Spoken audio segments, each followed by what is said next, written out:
It was just another ordinary day in my mundane, suburban life. The alarm clock blared at 6:30, jolting me awake from a dreamless sleep. I groggily reached over and silenced the incessant beeping before rolling out of bed, my feet hitting the plush carpet with a soft thud. As I shuffled into the bathroom, the familiar routine began. Splash some water on my face, brush my teeth, comb my hair. The motions were ingrained into my muscle memory after years of repetition. I caught a glimpse of my reflection in the mirror, taking in the faint lines etched around my eyes and the flecks of gray peppering my once jet-black hair. 35 years old, and already starting to show signs of aging. With a weary sigh, I dressed for the day, donning my usual attire of khakis and a button-down shirt. No need for anything fancy, just comfortable clothing suitable for my job as an IT consultant. Downstairs, the aroma of freshly brewed coffee greeted me. Rachel, my wife of 10 years, was already up and bustling around the kitchen, her movements conveying a sense of distraction. "Morning," I mumbled, pressing a kiss to her cheek as I passed by on my way to the coffee pot. "Morning," she replied absent-mindedly, her gaze fixed on her phone as her fingers tapped away at the screen. I frowned, pouring myself a steaming mug of the rich, dark liquid. It had become an increasingly common occurrence, Rachel engrossed in her phone, seeming distant and preoccupied. I chalked it up to stress from her job, convincing myself that it was nothing to worry about. Our two children, Emma and Noah, bounded into the kitchen shortly after, their laughter and chatter filling the air. I plastered on a smile, determined not to let my wife's odd behavior dampen the start of our day. As I sipped my coffee and listened to the kids recount their dreams from the night before, I couldn't shake the nagging feeling that something was amiss. Rachel barely acknowledged their animated stories, her attention still glued to her phone screen. "Everything okay, Rach?" I ventured, reaching out to squeeze her shoulder gently. She startled, her eyes finally meeting mine with a deer-in-the-headlights expression. Yeah, everything's fine," she assured me, forcing a tight smile. "Just a lot on my mind at work." I nodded, deciding not to press the issue further. After all, we all had our moments of stress and preoccupation. Little did I know, the truth behind Rachel's behavior was far more insidious than I could have ever imagined. The rest of the day passed by in a blur: work, errands, shuttling the kids to and from their activities. It wasn't until later that evening, as I was preparing dinner, that Rachel approached me with an unexpected request. "Hey, Alex, I need to schedule an appointment to get my wisdom tooth removed," she said, her tone hesitant. "Would you be able to take the day off to drive me there and back? I don't think I'll be in any condition to drive myself afterward." I quirked an eyebrow, surprised by her request but willing to accommodate. "Of course, hon. Just let me know when and where, and I'll make sure to clear my schedule." Relief washed over her features, and she offered me a grateful smile. "Thanks, babe. I really appreciate it." The day of Rachel's wisdom tooth extraction arrived, and I dutifully took the morning off from work to drive her to the dentist's office. As we settled into the car, she seemed uncharacteristically quiet, her gaze fixed out the window. "Nervous?" I asked, attempting to lighten the mood with a reassuring smile. She jumped slightly, as if startled out of deep thought. "Huh? Oh no, not really. Just preoccupied, I guess." I nodded, deciding not to pry further. The drive passed in comfortable silence, the familiar hum of the engine and the gentle whir of the air conditioning providing a soothing backdrop. At the dentist's office, Rachel was swiftly ushered into the exam room, and I settled into the waiting area, thumbing through a magazine to pass the time. It felt like mere minutes had passed when a nurse emerged, beckoning me back to the recovery room. "Your wife is doing just fine, Mr. Parker," she assured me with a warm smile. "The extraction went smoothly, but she's still a bit loopy from the anesthesia. You'll need to keep an eye on her for the next few hours."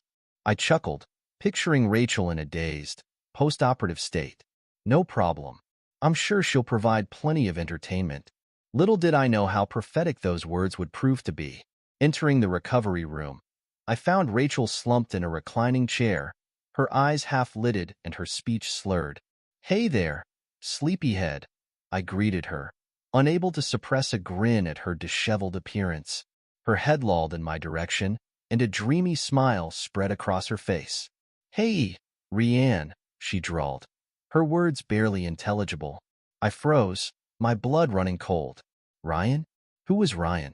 Before I could process her words, Rachel continued, her voice taking on a sultry tone that sent shivers down my spine. "I love you so much, baby. You're the best thing that's ever happened to me." My heart hammered against my ribcage as the implications of her words sank in. Ryan a lover? Was my wife having an affair? Swallowing hard, I forced myself to remain outwardly calm, even as my mind reeled. "What do you mean, Rachel? Who's Ryan?"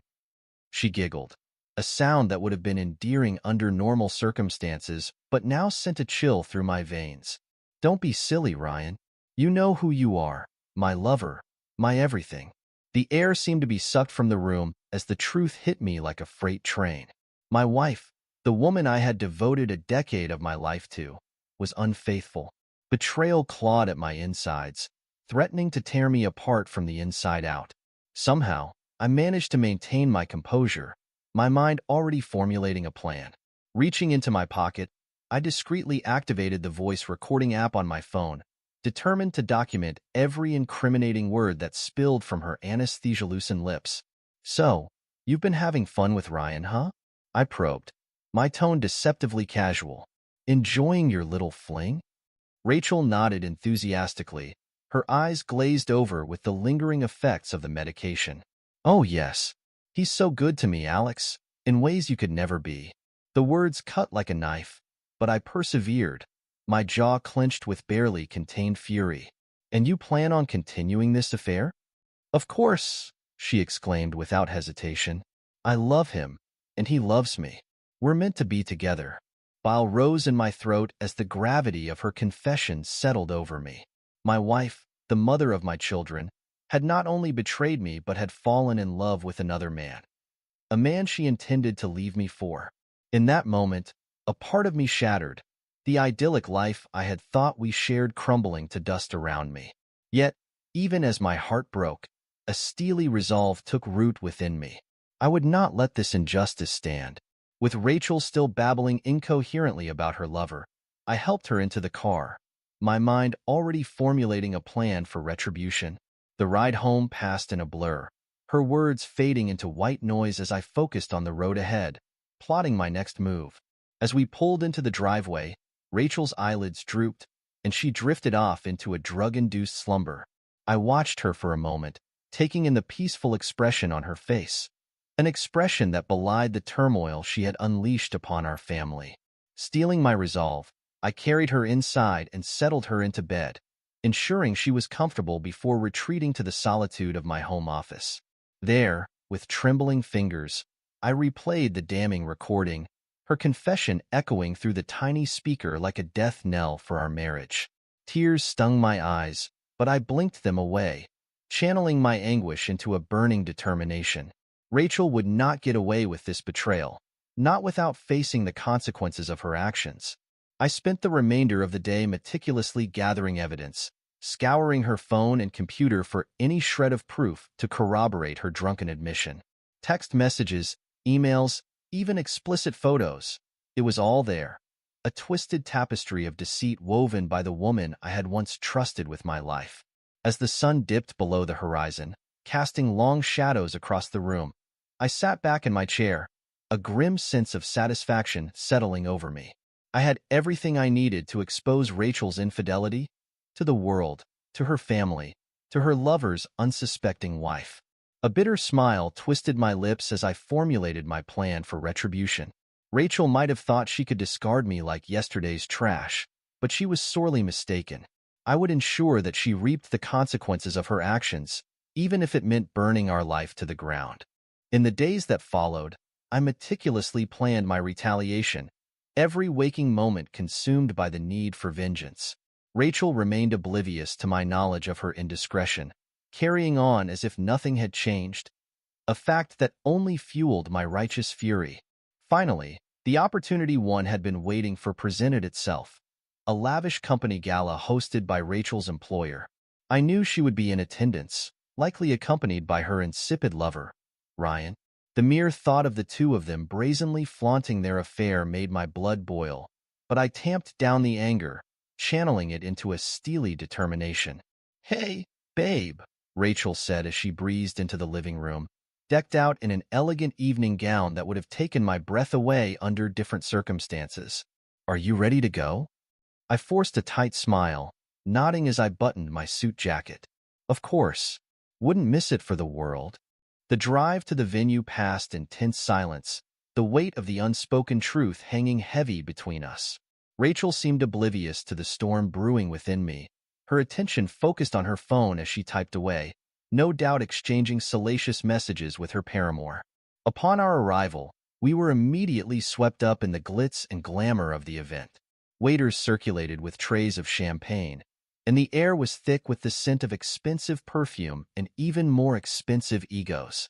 I scanned the crowd, my gaze finally settling on a familiar figure, Ryan, the man who had single-handedly destroyed my marriage. He was standing across the room, his arm draped possessively around Rachel's waist as they laughed and mingled with their colleagues. The sight of them together, so openly intimate, made my stomach churn with disgust. "Excuse me for a moment, dear," I murmured to Rachel, pressing a kiss to her cheek that belied the fury simmering beneath the surface. Without waiting for a response, I strode purposefully toward the stage, my eyes locking onto the microphone stand positioned at the center. This was it, the moment I had been meticulously planning for weeks. With a smooth motion, I plucked the microphone from its stand, immediately commanding the attention of the entire room as the amplified feedback pierced the air. "Ladies and gentlemen," I began, my voice ringing out with a cool authority that surprised even me. "I apologize for the interruption, but I have a rather pressing matter to address." Rachel's eyes widened in confusion as she realized I was the source of the commotion, her brow furrowing in a silent question. I paid her no heed, instead fixing my gaze on Ryan, who had gone pale as a sheet. "You see, it has come to my attention that two of our esteemed colleagues have been engaging in a sordid affair," I continued, relishing the collective gasp that rippled through the crowd. "A betrayal of the highest order, not only to me but to their respective spouses and families." Silence descended over the room, thick and suffocating, as all eyes turned toward Rachel and Ryan. The latter squirmed uncomfortably, his grip on Rachel's waist loosening as he attempted to shrink away from the scrutiny. "Don't believe me?" I challenged, my voice dripping with disdain. "Allow me to provide some evidence." With a few deft taps on my phone, the audio recording from that fateful day in the dentist's office began to play, Rachel's slurred confessions echoing through the speakers. "I love him, and he loves me. We're meant to be together." Gasps and murmurs of shock filled the air as the damning words washed over the attendees. Rachel's face had drained of color, her mouth hanging agape in horror as the truth was laid bare before her colleagues and peers. But I wasn't done yet. "And if that's not enough to convince you," I continued, my tone ruthless, "perhaps these will." With a few more taps, explicit photographs and messages began to flash across the large screens flanking the stage, undeniable proof of Rachel and Ryan's torrid affair. The room erupted into pandemonium, shouts and accusations flying from every direction. Rachel's hands flew to her mouth, tears streaming down her cheeks as the full weight of her transgressions came crashing down around her. Ryan, for his part, looked as though he might be sick, his face a sickly shade of green as he tried in vain to slink away from the chaos. "How could you?" A shrill voice cut through the din, and I turned to see a petite woman I recognized as Ryan's wife, Kelly, her eyes brimming with anguished tears. "You lied to me, to all of us." Ryan opened his mouth, perhaps to offer some feeble excuse, but I silenced him with a withering glare. "Save it," I spat, my tone dripping with venom. "You've both made your beds, and now you can lie in them." With those parting words, I turned on my heel and strode from the room, leaving a trail of destruction in my wake. The fallout was swift and merciless. Within hours, both Rachel and Ryan had been unceremoniously terminated from their positions, their reputations in tatters. As for Kelly, the poor woman was devastated by her husband's infidelity. I made sure to provide her with all the evidence she needed to secure a divorce, ensuring that she could sever ties with the man who had so callously betrayed her trust. In the weeks and months that followed, I finalized my own divorce proceedings, officially severing the toxic bond that had once tied me to Rachel. It was a bittersweet victory. While I had emerged from the ashes of our relationship with my dignity intact, the pain of her betrayal still lingered like a dull ache in my chest. But I refused to let that pain define me.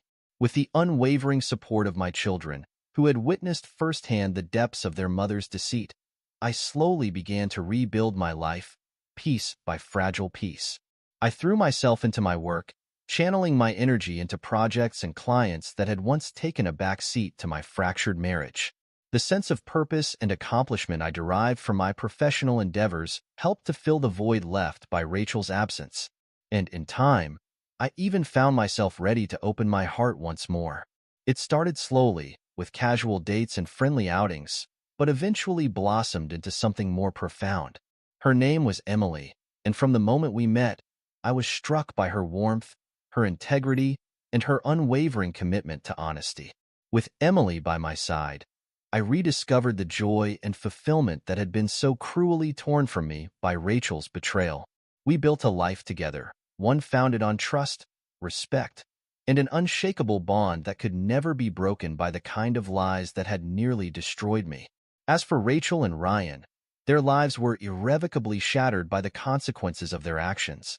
They lost their jobs, their reputations, and, in Ryan's case, his marriage. The last I heard, they had attempted to pursue a relationship together, but the weight of their shared guilt and shame ultimately proved too much to bear.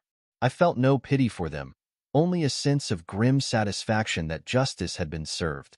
They had made their choices, and now they would have to live with the consequences, a fate they had brought upon themselves through their own selfish actions. As for me, I emerged from the ashes of my past a stronger, wiser man, one who had stared into the abyss of betrayal and emerged victorious. The road to healing was long and arduous, but with the love and support of those who truly mattered, I was able to forge a new path, one paved with honesty, integrity, and the promise of a brighter future. This is where our story comes to an end. Share your thoughts in the comments section. Thanks for your precious time. If you enjoyed this story, then please make sure you subscribe to this channel. That would help me a lot. Click on the video you see on the screen, and I will see you there.